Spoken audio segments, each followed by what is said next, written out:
Surendranath college তৃণমূলের ওয়ো hotel, জন্ম নিয়ন্ত্রক সরঞ্জাম উদ্ধারে চোখ কপালে। খবরের শিরোনামে জলজল করছে শিয়ালদার সুরেন্দ্রনাথ কলেজ, যে কলেজে হাজারো হাজারো পড়ুয়া পড়তে যায়, দূর দূরান্ত থেকে পড়তে আসে। অনেকের আবার স্বপ্ন ভালো রেজাল্ট হলে সুরেন্দ্রনাথ কলেজে পড়াশোনা করব। আজ সেই সুরেন্দ্রনাথ কলেজ খবরের শিরোনামে।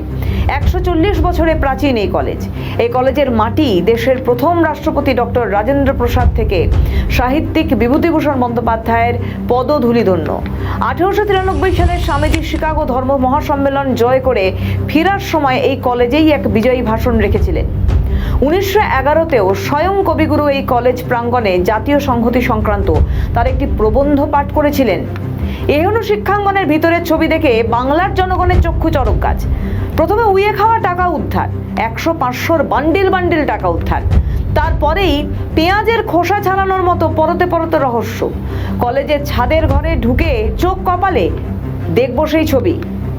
এসি, দামি বিছানা, আলমারিতে রাখা নরম বালিশ, অত্যাধুনিক বাথরুম, কি নেই সেখানে। পাওয়া যায় মদের বোতল, গর্ভধারণ প্রতিরোধের packet, sanitary napkin. Union room থেকে পাওয়া যায় কালো প্লাস্টিকের আগ্নেয়াস্ত্র। কলেজ মানে শিক্ষা প্রতিষ্ঠান।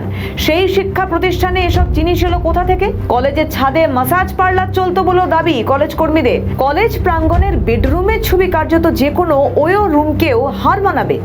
বিলাসবহুল সব ব্যবস্থা, পড়াশোনা হতো না, আড্ডা পার্টি ফুর্তি হতো, তা এই ছবি দেখলেই স্পষ্ট। ঘটনাস্থলে গিয়েছিলেন বিজেপি নেতা সজল ঘোষ। ঘটনাস্থলে ছিল মুজিপাড়া থানা পুলিশ। সজল ঘোষ তৃণমূলকে কটাক্ষ করে বলেন, এর পিছনে পুরো মাথা রয়েছে সুদীপ ও নয়না বন্দ্যোপাধ্যায়ের। যে যতটুকু আপনারা দেখতে পাচ্ছেন সেটা টিপ অফ দ্য আইসবার্গও নয়, তার থেকেও ভয়ঙ্কর। আমি বলছি, এদের একটা বাৎসরিক অনুষ্ঠান হয় আমাদের বিভিন্ন কলেজে, যেমন নবীন বরণ হয় না, নবীন বরণের অ্যাকাউন্টে 1.5 কোটি টাকা আছে এখনো। আমি 15 তারিখে জানিয়েছি। কলেজগুলো থেকে কোটি কোটি টাকা প্রতি বছর এরা লুট করেছে। এই টাকাটা ভুলে গেছে।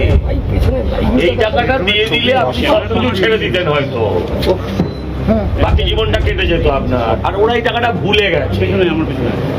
আর এর পেছনে পুরো মাথা সেটা হচ্ছে দাদা বৌদি, মানে বিরিয়ানি নয়, সুদীপ নয় না। এবং এই যে ফ্লোরটা ওপরে হয়েছে, এই ফ্লোরটা কমপ্লিটলি আনঅথরাইজড। গত 15 বছর ধরে তৃণমূলের নেতাদের রীতিমতো দাপাদাপি চলতো। আর দাপট যে কত ছিল সে তো বলার অপেক্ষাই রাখে না। পড়াশোনা হতো না, হতো ফুর্তি। ইউনিয়ন রুমের নেতারা তারা যে এসবের সঙ্গে সরাসরি যুক্ত সেটা স্পষ্ট। তাদের মদতেই এসব হয়েছে। একটা শিক্ষাঙ্গনে বেড রাখা হলো, এসি রাখা হলো, আর জানতে পারলো না ইউনিয়ন রুমের দাদারা? এটা হতে পারে না, নেভার। কিন্তু সব থেকে বড় প্রশ্ন, ইউনিয়ন রুমের দাদাদের মাথার উপরেও ছিল বড় কয়েকজনের হাত। তারা কারা? কলেজে কর্তৃপক্ষ কিছু কি জানতেন না? নয়না বন্দ্যোপাধ্যায়, সুদীপ বন্দ্যোপাধ্যায়ের ছবি কলেজের রুমে রুমে টাঙানো, তারাও কি কিছুই জানতেন না? সবাই কেন চুপচাপ? এখন দেখার কাদের কাদের নাম সামনে আসে, পাশাপাশি আরও কতগুলো বিলাসবহুল ঘরের হদিশ পাওয়া যায়। আমাদের ভিডিও ভালো লাগলে লাইক ও শেয়ার করুন, কমেন্ট সেকশনে আপনাদের মতামত জানান।